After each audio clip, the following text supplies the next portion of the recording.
Welcome to రవికిరణాలు TV. ముందుగా headlines చూద్దాం. వరదల పునరుద్ధరణపై మంత్రివర్గంలో సమీక్ష, పంటల నష్టపరిహారంపై కేబినెట్ లో చర్చలు, అమరావతిలో సీఎం చంద్రబాబు కేబినెట్ మీటింగ్, రాష్ట్ర ఖజానా పరిస్థితులపై చర్చించిన కేబినెట్.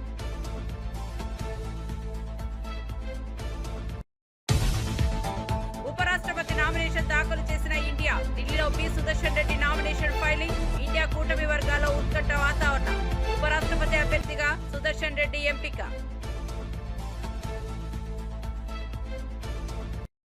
యూరియా సరఫరాపై రాష్ట్రం తప్పుడు ప్రచారం చేస్తోందన్న కిషన్ రెడ్డి, రైతుల అపోహలు మానాలని హెచ్చరించిన కిషన్ రెడ్డి, యూరియా పంపిణీ కేంద్రం బాధ్యతేనని వ్యాఖ్య, ప్రజాస్వామ్య విలువలు కాపాడాలని సూచించిన కిషన్.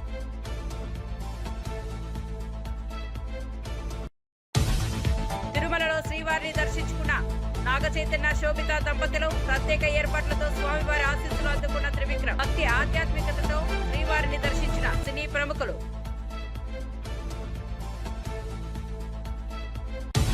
వివరాల్లోకి వెళ్తే, అమరావతి సచివాలయంలో ముఖ్యమంత్రి చంద్రబాబు నాయుడు మంత్రివర్గ సమావేశానికి అధ్యక్షత వహించారు. ఈ సమావేశంలో వరదల కారణంగా నష్టపోయిన ప్రాంతాల పునరుద్ధరణ, రైతులకు తక్షణ సాయం, పంటల నష్టపరిహారం వంటి అంశాలు ప్రధానంగా చర్చకు వచ్చాయి. అదనంగా విద్య, ఆరోగ్యం, పరిశ్రమల విస్తరణ, సంక్షేమ పథకాల అమలు పరిస్థితులు సమీక్షించబడ్డాయి. రాష్ట్ర ఖజానా పరిస్థితులు, పెట్టుబడులు ఆకర్షించేందుకు అవసరమైన మార్పులు, కొత్త విధానాల రూపకల్పనపై ముఖ్యమంత్రి దృష్టి పెట్టారు. రాబోయే అసెంబ్లీ సమావేశంలో ప్రజల అంచనాలకు తగ్గట్టుగా పాలనను కొనసాగించేందుకు మంత్రులకు పలు సూచనలు చేశారు. హామీల అమలు వేగవంతం చేయాలని ఆదేశించారు. ఇండియా కూటమి తరపున ఉపరాష్ట్రపతి అభ్యర్థిగా మాజీ న్యాయమూర్తి జస్టిస్ బి సుదర్శన్ రెడ్డి ఢిల్లీలో నామినేషన్ దాఖలు చేశారు. ఈ కార్యక్రమంలో కాంగ్రెస్ అధ్యక్షుడు మల్లికార్జున ఖర్గే, సోనియా గాంధీ, రాహుల్ గాంధీ పాల్గొన్నారు. అభ్యర్థి ఎంపికతో ఇండియా కూటమి మైనార్టీలు, బీసీ వర్గాల మద్దతు పొందాలని లక్ష్యంగా పెట్టుకున్నట్లు తెలుస్తోంది. ఈ అభ్యర్థి ఎంపికతో ఎన్నికల్లో కొత్త సమీకరణలు వెలుగులోకి వచ్చే అవకాశం ఉంది. రాజకీయ వర్గాల్లో ఉత్కంఠ నెలకొంది. కాంగ్రెస్ పార్టీ ఈ నిర్ణయం ద్వారా తమ కూటమిని మరింత బలపరిచే ప్రయత్నం చేస్తున్నట్లు భావిస్తున్నారు.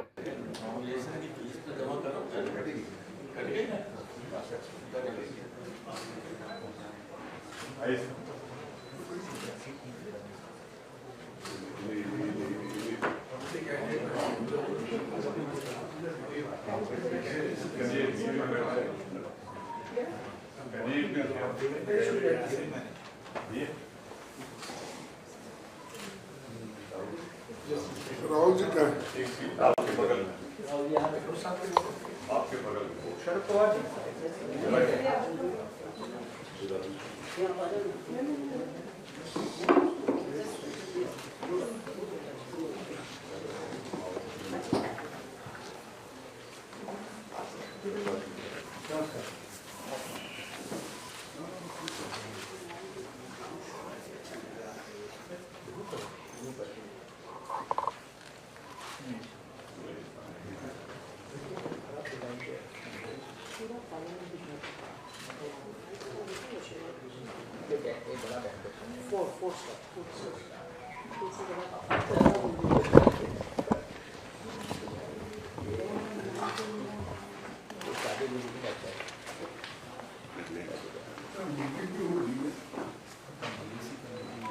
यही होगा।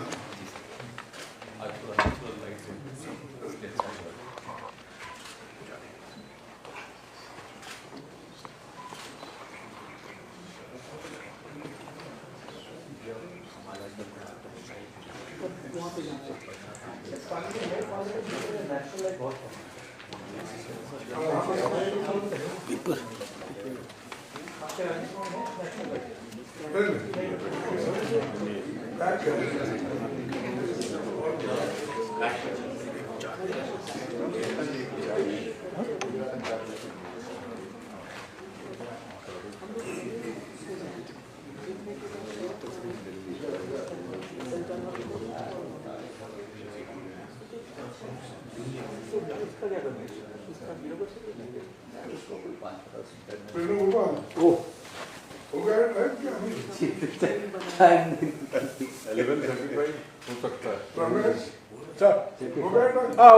शुरू मारो सर।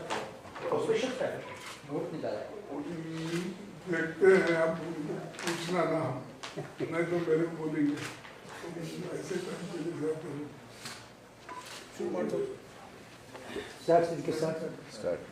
నేరారోపణల కింద జైలుకు వెళ్లిన ప్రజాప్రతినిధులు పదవులకు రాజీనామా చేయాలని కేంద్ర మంత్రి కిషన్ రెడ్డి విజ్ఞప్తి చేశారు. కొందరి చర్యల వల్ల ప్రజాస్వామ్య వ్యవస్థలు చులకన అవుతున్నాయని ఆందోళన వ్యక్తం చేశారు. అధికారంలో ఉండి జైలులోనే పాలన చేయడం ప్రజాస్వామ్యానికి హాని చేస్తోందని అన్నారు. ఢిల్లీ మాజీ సీఎం కేజ్రీవాల్ జైల్లో ఉండి రివ్యూ మీటింగ్లో నిర్వహించిన ఉదాహరణను ప్రస్తావించారు. ప్రజాప్రతినిధులు నైతిక విలువలను కాపాడుతూ వ్యవహరించాల్సిన అవసరాన్ని గుర్తు చేశారు. ప్రజల్లో విశ్వాసాన్ని నిలుపుకోవాలంటే ప్రజాస్వామ్య స్ఫూర్తికి అనుగుణంగా వ్యవహరించాలన్నారు. జైల్లో నుంచే పరిపాలన చేస్తారన్న విషయం తెలియదు.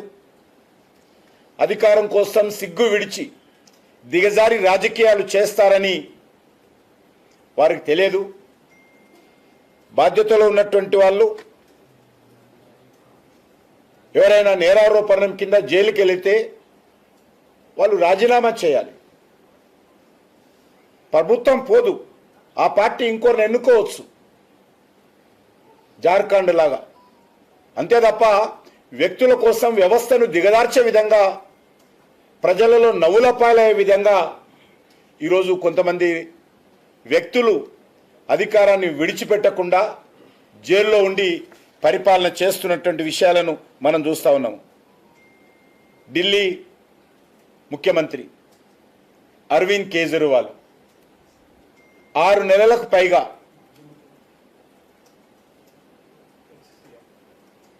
ఢిల్లీ ముఖ్యమంత్రి ఆ రోజు చెప్తున్నాను, ఢిల్లీ ముఖ్యమంత్రిగా ఉన్నటువంటి అరవింద్ కేజ్రీవాల్ ఆ రోజు 6 నెలలకు పైగా జైల్లో ఉన్నప్పుడు జైల్లోనే రివ్యూ మీటింగులు పెట్టేవాడు. ఐఏఎస్ ఆఫీసర్సు, ఐపీఎస్ ఆఫీసర్సు జైల్లోకి వెళ్ళి ఆయన ఆదేశాలు తీసుకునే వాళ్ళు అక్కడ సమీక్ష సమావేశాలు పెట్టేవారు. మాజీ మంత్రి రోజా అన్నవరం శ్రీ సత్యనారాయణ స్వామిని కుటుంబ సమేతంగా దర్శించుకున్నారు. కుటుంబంతో కలిసి సత్యదేవుని వ్రతం ఆచరించి ప్రత్యేక పూజలు చేశారు. ఆలయ వేద పండితులు ఆమెకు వేద ఆశీర్వచనాలు అందజేశారు. రాజకీయాల బిజీ షెడ్యూల్ మధ్యలో కుటుంబంతో కలిసి ఆలయ దర్శనం చేసిన రోజా ఆధ్యాత్మిక క్షణాలను ఆస్వాదించారు. ఈ సందర్భంగా ఆలయ పరిసరాల్లో భక్తులు, అభిమానులు ఆమెను కలిసి సెల్ఫీలు తీసుకున్నారు. ఆలయ అధికారులు ప్రత్యేక ఏర్పాట్లు చేశారు. రోజా భక్తితో స్వామి ఆశీస్సులు కోరుతూ ప్రార్థనలు చేశారు.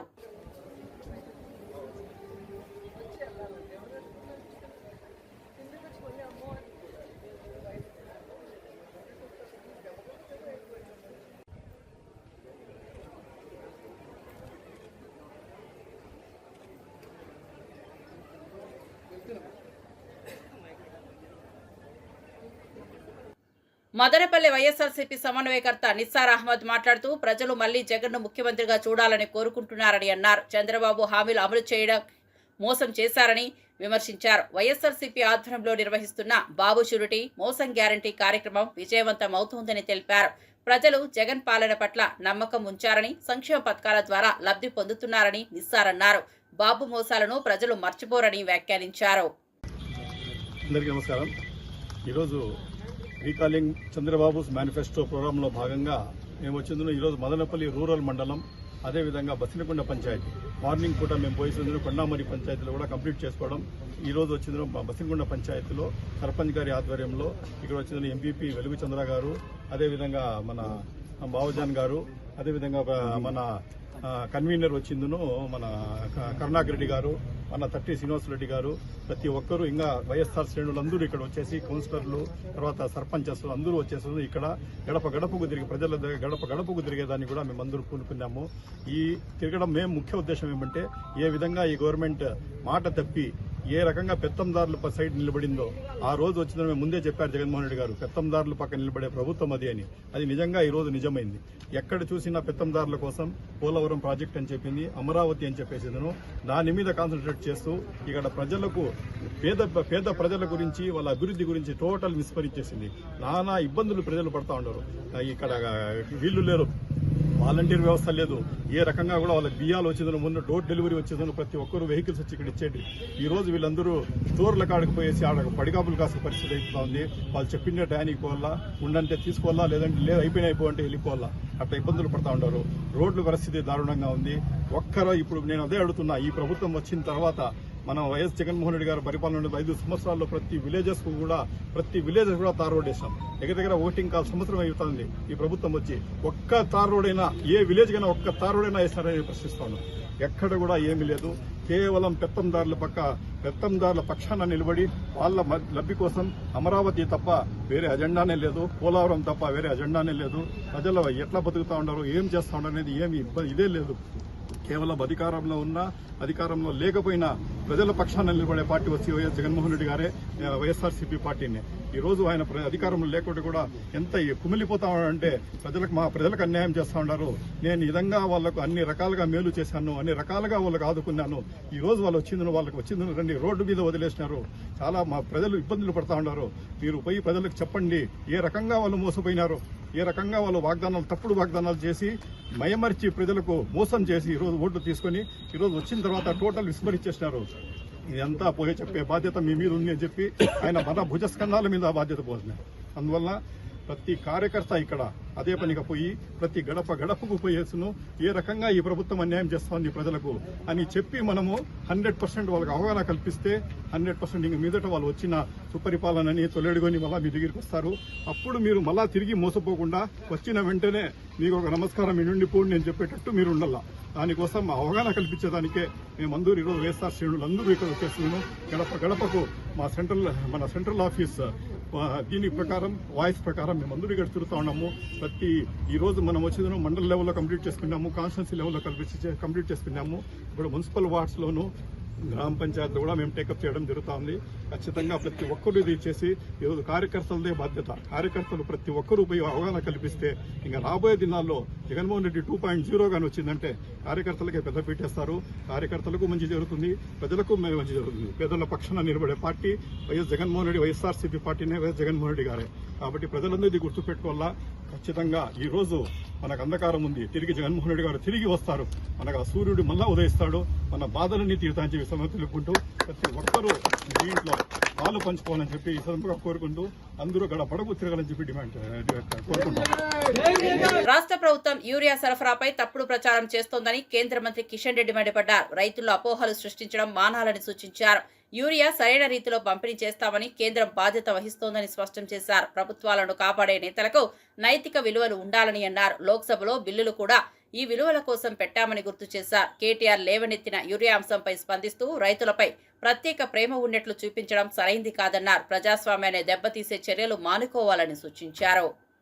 రాష్ట్రంలోనే కాదు అనేక రాష్ట్రాల్లో కూడా కొంత సమస్య వచ్చింది. దానికి కొన్ని మన చేతుల్లో ఉండవు, అంతర్జాతీయంగా మనం ఇంపోర్ట్ చేసుకుంటున్నాం. ఇది రైతులకు ఎప్పటికప్పుడు సర్ది చెప్పి వాళ్ళు వాడుతున్నటువంటి యూరియాను సరిగ్గా ఉపయోగించుకోవడము, ఎవరు స్టోర్ చేయకుండా ప్రయత్నం చేయడము, దారి మళ్ళకుండా ప్రయత్నం చేయడము అందరం చూసుకోవాలి.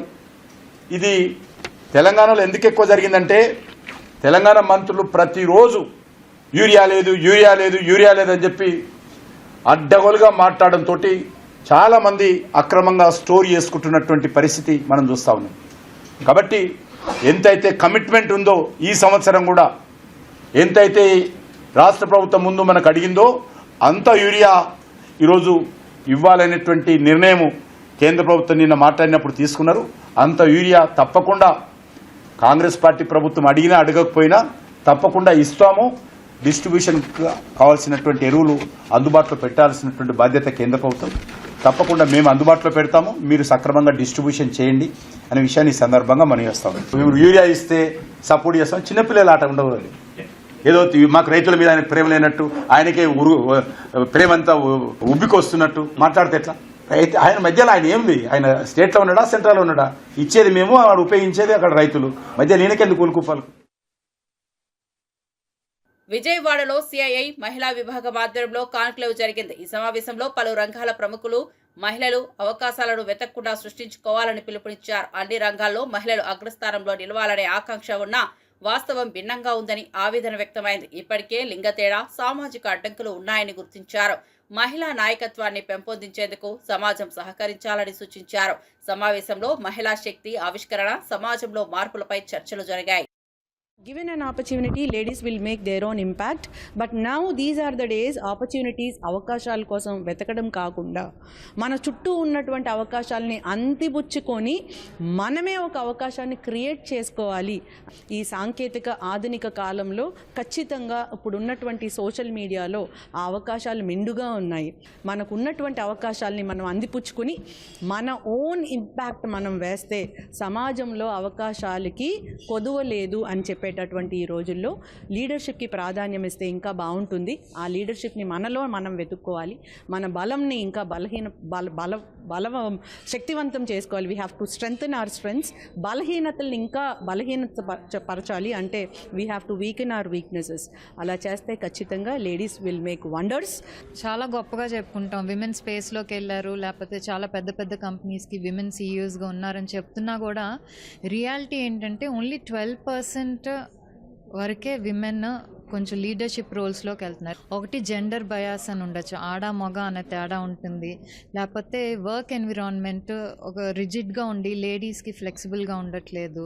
అలాగే ఫ్యామిలీ రెస్పాన్సిబిలిటీస్, లేకపోతే స్టీరియో టైప్స్ ఏంటంటే ఇంకా మనం మగవాళ్ళే అదికనే మైండ్ సెట్ ఇంకా కొన్ని చోట్ల ఉంటుంది. ఇప్పుడు మనకి ఇక్కడికి వచ్చి మన గవర్నమెంట్ చూస్తే మన ముఖ్యమంత్రి గారు ఏంటంటే ప్రో విమెన్ ఎంపవర్మెంట్ ఉండాలి, ఆడపిల్లలు బాగా చదువుకోవాలి, గొప్ప గొప్ప పొజిషన్స్లోకి వెళ్ళాలి అనేది మైండ్ సెట్. సో దానివల్ల విమెన్ కూడా ఎంపవర్ అయ్యి సాధికారత చేరుకొని మంచి మంచి పొజిషన్స్లో ఉంటారు. సో ఈ కైండ్ ఆఫ్ ఈవెంట్స్ ఉమెన్ని ఒక ప్రొఫెషనల్స్గా డెవలప్ అవటానికి and at the same time to give them the moral support which is very much needed in the society to break these gender barriers. So ఈ ప్లాట్ఫామ్ అందుకు ఎంతగానో ఉపయోగపడుతుంది and this initiative is a wonderful thought.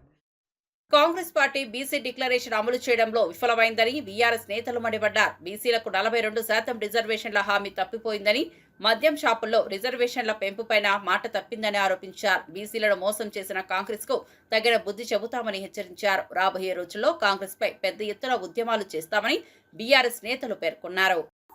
ఈరోజు Congress party Kamareddy declaration పేరు మీద దాదాపు 130 కులాలకు వివిధ రకాల హామీలను ఇచ్చి ఈరోజు వాళ్ళని ఓటుగా వేసుకొని ఓడదాటినాక ఓడమల్లయ్య, ఓడదాటినాక బోడమల్లయ్య అనే చందంగా ఈరోజు కాంగ్రెస్ పార్టీ యొక్క వ్యవహార తీరు కనిపిస్తుంది. 42% రిజర్వేషన్లు స్థానిక సంస్థలు అమలు చేస్తామన్నారు. అది ఈరోజు మా చేతుల్లో లేదు, కేంద్ర ప్రభుత్వం చేతుల్లో ఉందని చేతులు దులుపుకురు. కానీ మీ చేతుల్లో ఉన్నటువంటి కాంట్రాక్టర్లు, ప్రభుత్వ కాంట్రాక్టర్లు 42% రిజర్వేషన్లు ఇస్తారన్నారు. మరి అది ఎందుకు? అది జీవో తీస్తే సరిపోతుంది కదా, అది తీయట్లేదు.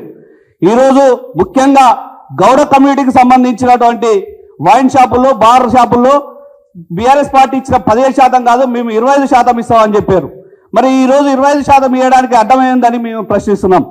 కేసీఆర్ గారు ఎంతో ప్రేమతో అడగక ముందుకే గౌడ కులానికి ఎన్నో రకాల సౌకర్యాలు కల్పించారు. అటు వైన్ షాపుల్లో కావచ్చు, నీరా కేఫ్ కావచ్చు, చెట్టు పన్ను రద్దు కావచ్చు, అదేవిధంగా ఆత్మగౌరవ భవనం కావచ్చు, లేకపోతే విద్యార్థులకు విదేశీ విద్య లాంటి ఎన్నో హామీలను ఎక్కడ కూడా నేను గెలిస్తే ఈ హామీలను నెరవేర్స్తాను కూడా ఎక్కడ కూడా మేనిఫెస్టోలో పెట్టలేదు. కానీ ఎంతో ప్రేమతోని ప్రభుత్వం వచ్చిన తర్వాత ఎవరు అడగక ముందుకే ఇట్లాంటి హామీలు అన్నిటి చేసింది. కానీ కాంగ్రెస్ పార్టీ కామారెడ్డిలో సిద్ధరామయ్య గారిని తీసుకొచ్చి బీసీ డిక్లరేషన్ పేరు మీద 100 రకాల హామీలను ఇచ్చింది. కానీ ఈ రోజు వరకు కూడా ఏ ఒక్క కులానికి ఒక్క హామీని నెరవేర్చకుండా మోసం దగా చేస్తుంది. మేము పిసిసి అధ్యక్షుడు మహేష్ కుమార్ గౌడ్ని ఒకటే ప్రశ్నిస్తున్నాం. నువ్వు మొన్న సర్వై పాపన్న, జయంత్ చౌహాన్లు మేము రేవంత్ రెడ్డి కాదు రేవంత్ గౌడ్ అంటున్నావు. ఎందుకోసం గౌడ్ అని పిలుస్తున్నావు? ఇచ్చిన హామీలను మోసం చేస్తున్నందుక, రిజర్వేషన్లను పెంచనందుక, లేకపోతే సర్వై పాపన యొక్క ఎక్స్రేషియా పెంచనందుక, కల్లుగీత కార్మికుల యొక్క చనిపోయిన కార్మికులకు ఎక్స్రేషన్ పెంచినందుకు గౌడ్ అని పిలుస్తున్నావా? 15% రిజర్వేషన్ నుండి 20% వైన్ షాపుల్లో రిజర్వేషన్ పెంచినందుకు నువ్వు గౌడ్ అని పిలుస్తున్నావా అని ప్రశ్నిస్తున్నాం. కాబట్టి తక్షణమే మహేష్ గౌడ్, పొన్న ప్రభాకర్ దీనికి నైతిక బాధ్యత తీసుకోవాలి. తక్షణమే ఈ జీవోను సవరించాలి.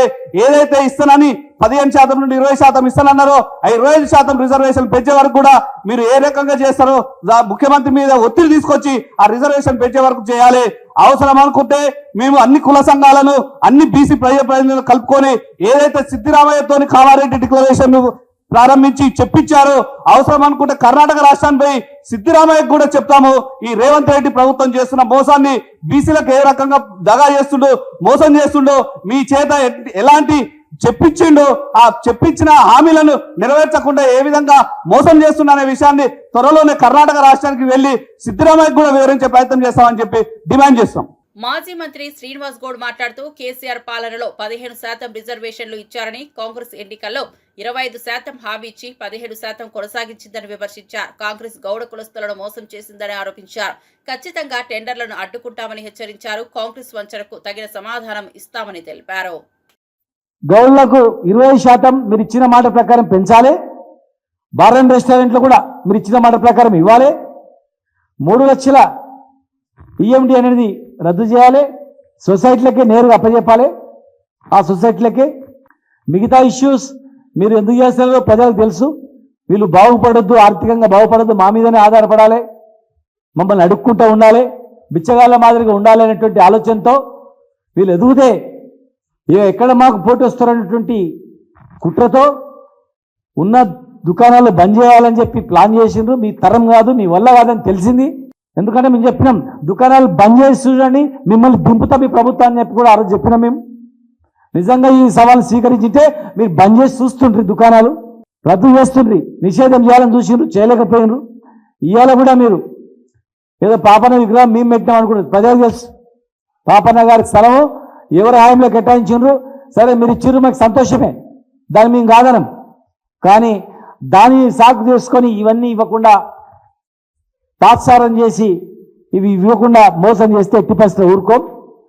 మీరు రద్దు చేయకపోతే, సొసైటీలకు ఇవ్వకపోతే, 3 లక్షల ఈఎండి రద్దు చేయకపోతే, 20% పెంచకపోతే ఖచ్చితంగా పెద్ద ఎత్తున ఉద్యమం చేస్తాం. మీరు ఎట్లా పెడతారో దుకాణాలు చూస్తాం, ఎట్లా యాక్షన్ పెడతారో చూస్తాం. ఖచ్చితంగా బరాబర్ అడ్డుకుంటాం. నువ్వు కలెక్టర్ ఆఫీస్లో పెట్టినా, ఎక్కడ పెట్టినా, నీవు ఎంతమంది పోలీసులను పెట్టినా బరాబర్ అడ్డుకుంటాం. దాని వెనుకలు ఉన్నటువంటి మొత్తం తీస్తాం మేము బయటికి. ఆ లిక్కర్ మాఫియాను కూడా తీస్తాం మేము. కేసులతో మమ్మల్ని భయపెట్టాలంటే మీ వల్ల కాదు.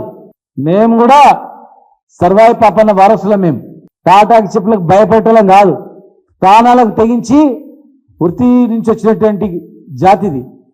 మర్యాదగా కేసులు బంద్ చేసి గౌడ కులస్తుల పైన దుకాణాలు తెరిపించి క్షమాపణ చెప్పి మీరు ఇచ్చిన ప్రకారం చెట్లు పెంచండి, డ్రిప్ చేయండి, కల్తీ లేకుండా చూడండి. మీ అధికారులు కల్తీ మబ్బులో ఉన్నారు, మీ రాజకీయ నాయకులు కొంతమంది కల్తీ మబ్బులో ఉన్నారు. మీ కల్తీదారులు, మీ కల్తీ లీడర్లను కంట్రోల్ చేయండి. మీ కల్తీదారులను కంట్రోల్ చేయకుండా కల్తీ పేరు కళ్ళు నిషేధిస్తామంటే ఊరుకోం చెప్తున్నా. ఎట్టి పరిస్థితుల్లో ఊరుకోం. మేము అల్లాటప్పలం కాదు. మేము ఖచ్చితంగా బరాబర్ చెప్పింది చేసి చూపిస్తాం. ప్రాణాలకు సైతం లెక్క చేయకుండా తెలంగాణ ఉద్యమంలో పాల్గొన్నటువంటి జాతులు ఇవన్నీ. ఉప ముఖ్యమంత్రిగా ఉన్నప్పుడు పవన్ కళ్యాణ్ సినిమా ప్రమోషన్స్ చేస్తూ అధికార దుర్వినియోగం చేశారంటూ మాజీ ఐఏఎస్ విజయ్ కుమార్ కేసు పెట్టడాన్ని గుంటూరు జిల్లా జనసేన అధ్యక్షుడు గాదె వెంకటేశ్వరరావు తప్పుపట్టారు. జగన్ అధికార దుర్వినియోగానికి సహకరించిన విజయ్ కుమార్ ఇప్పుడు పవన్ పై కేసులు పెట్టడం విడ్డూరంగా ఉందన్నారు. తాడేపల్లి స్క్రిప్ట్ ప్రకారమే మాట్లాడుతున్నారని మండిపడ్డారు. తిరుదాన్లు అనే కాన్సెప్ట్ తెర మీద తీసుకొచ్చినాడు నువ్వు కదా. నువ్వు ఇవాళ రాజకీయ అవతారం ఎత్తావు. మళ్ళా నువ్వు వచ్చి వాళ్ళు నీతులు చెప్తావా? హైకోర్టులో వేసిన పిటిషన్లో కూడా నువ్వేదో సత్యసంధుల్లాగా చెప్పుకొచ్చావు. వాలంటీర్లను పెట్టి ఆ వాలంటీర్ల ద్వారా సాక్షి పేపర్ని కొనిపించేటటువంటి విధానం తీసుకొచ్చి కొన్ని 100 కోట్ల ప్రభుత్వం సొమ్ముని సాక్షి పేపర్కి పంపించినప్పుడు ఉద్యోగం చేస్తున్నావు కదా, కనపడదా? మరి అదిరా బాబు దుర్వినియోగం అంటే. కానీ వాళ్ళ రాజకీయ నాయకుడు అన్నమాట రాజకీయం వేరు, ఆయన బ్రతుకు తెరువు వేరు. ఆయన బ్రతకాలంటే ఏదో ఒకటి చేసుకోవాలి. ఆ విషయం తెలిసిన వ్యక్తి కనుకనే సినిమాలు చేస్తున్నాడు. కానీ ఒక ఐఏఎస్ గా ఏ రకంగా చేసావో నాకైతే అర్థం కావట్లా. కెలుక్కున్నావు నువ్వు. సిద్ధంగా ఉండు విజయ్ కుమార్, ఎంక్వైరీలు జరుగుతాయి. నువ్వు కూడా కోర్టు మెట్లు ఎక్కక తప్పదు, కేసులు ఫేస్ చేయక తప్పదు. ఎందుకంటే ఏ రకంగా నువ్వు, నీ పక్కన ఉన్నటువంటి 6 రోజులు ఉన్నటువంటి ధనంజయ రెడ్డి సంథింగ్ ఉన్నారు, మీరందరూ కూడా కలిసి ఏ రకంగా అవినీతి చేశారో వస్తుంది, త్వరలోనే వస్తుంది. ఎందుకు తొందరపడతావు? తిరుమలలో అక్కినేని నాగచైతన్య, శోభిత దంపతులు, దర్శకుడు త్రివిక్రమ్, శ్రీవారిని దర్శించుకున్నారు. ఆలయ అధికారులు ప్రత్యేక ఏర్పాట్లు చేశారు. భక్తి ఆధ్యాత్మికతతో స్వామివారి ఆశీస్సులు అందుకున్నారు.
కొంచెం కెమెరా చూడండి సార్.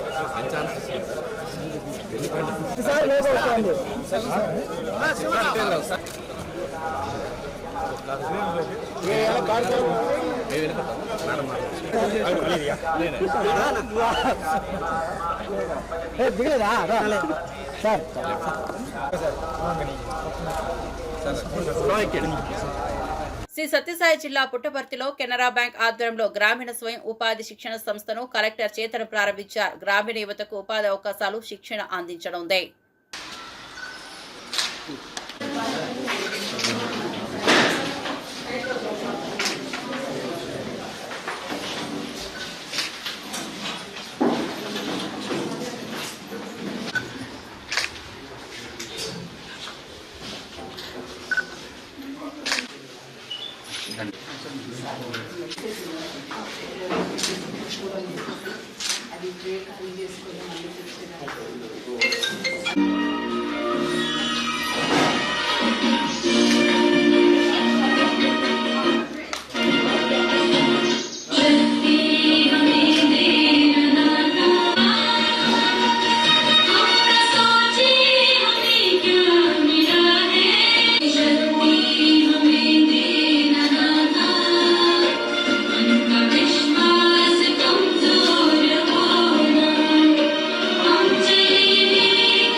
కానీ ఈ సత్యసాయి జిల్లాకి ఆర్సిటీ రావడం చాలా గర్వకారణంగా, అది కూడా కెనరా బ్యాంక్ ద్వారా స్టార్ట్ చేయడం అనేది చాలా మేము గర్వకారణంగా ఉంది. ముఖ్య ఉద్దేశం ప్రతి ఒక్కరికి ఈ శిక్షణ అనేది ఆయా రంగాల్లో మనకు ఉన్నటువంటి అజెండా ప్రకారం ఏవైతే శిక్షణ తరగతులు ఉన్నాయో వారందరూ కూడా శిక్షణ పొంది వారి వారి స్వశక్తితో నిలబడి ఇంకా 10 మందికి ఉపాధి కలిగించడమే ఈ ఆర్సిటీ యొక్క ముఖ్య ఉద్దేశం. మనం గమనించినటువంటి అయితే నిన్ననే మరిన్ని అప్డేట్స్ కోసం చూస్తూనే ఉండండి రవికిరణాలు టీవీ.